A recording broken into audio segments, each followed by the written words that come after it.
Hello and welcome back to another edition of Check It Out. Okay friends, in today's video I'm going to teach you how to fix your toilet if you're having the problem of having to hold the handle down for the whole flush.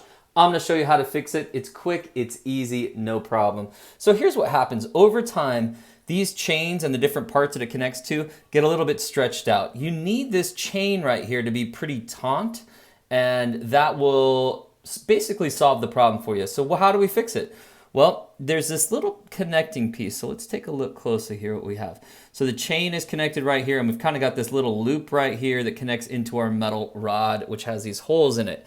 So I would suggest using the same hole. There's multiple holes, but I would use the same hole it's in and just try to... I did it with my fingers. You could also probably use some needle nose pliers, but you're just going to use this piece right here, and you're going to get this chain. And all I did was I moved down. So right where my thumb is where it used to be connected. So this part right here where my thumb is used to be connected down to here, which made the chain too loose. So it took me less than 5 minutes to take this apart.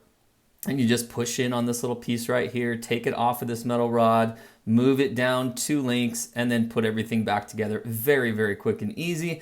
And now it's pretty taut, and that will make for a strong flush. All right, guys, I hope this video helped you out. Please give it a like, subscribe to the channel. I've got like 10 different videos on how to make sure your toilet is working correctly. Also, if you look down in the links below, I'll put some links to some of my favorite products to make sure that your toilet is working correctly. All right, guys, we'll see you next time.